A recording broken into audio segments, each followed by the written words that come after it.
Following on from last week's video named Fundamentally Flawed, I've decided to stick with the theme and do a fundamental point of view. Now this one's a little bit closer to home and it's about autism. I can't help but notice over the last 5 years a massive increase of people with autism or claiming to have autism. Yes, I said claim to be. I have 2 children who were diagnosed with high-functioning autism while they're infants. They are now in their 20s and they have lived this their whole life. And the one thing that I've noticed about them is they never tell anyone that they are autistic, or it's not a thing. They see themselves as normal and get insulted when people start talking about the autism in front of them. Through the associations, doctors and clinics that we've been visiting for 20 years, it's quite apparent that there's a massive influx of youths of today claiming that they are autistic, ADHD, or have some other mental health problem on such a scale that it is clogging the system. And unfortunately, real people who do need help are finding it hard to get the help that they need. So why is this happening? Who knows for sure?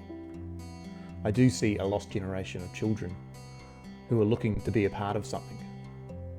And unfortunately, the way that the education system and other things around the world are happening, they seem to be embracing the woke ideology. Those who are not part of the transgender movement or the LGBTQ club or minority, Black Lives Matter, there seems to be a large group of people that are taking on the minority of mental health instead, which is wrong. It's all right to be a part of a club, but if it's taking resources and money away from those who really need it, that's fundamentally flawed as well. Okay, I've had my rant. Now to the point that I was trying to get to.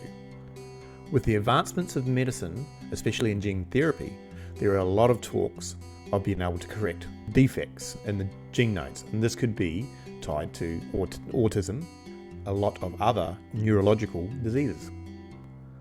But for someone who's lived with it their whole life, is this fundamentally right to do?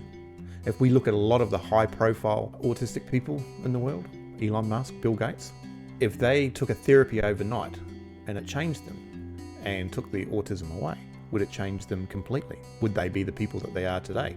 Would they have the same success as they do today? So it's an ethical conundrum, and one that would have to take a lot of consideration before being implemented. I would hate to see something being implemented overnight that took the choice away from autistic people to choose whether they got to continue the way that they are or take a gene therapy that could change them forever. I don't know. What's your point of view? What are your thoughts on this? I think it would have to be up to the individual. It should never ever be forced. That's my thoughts.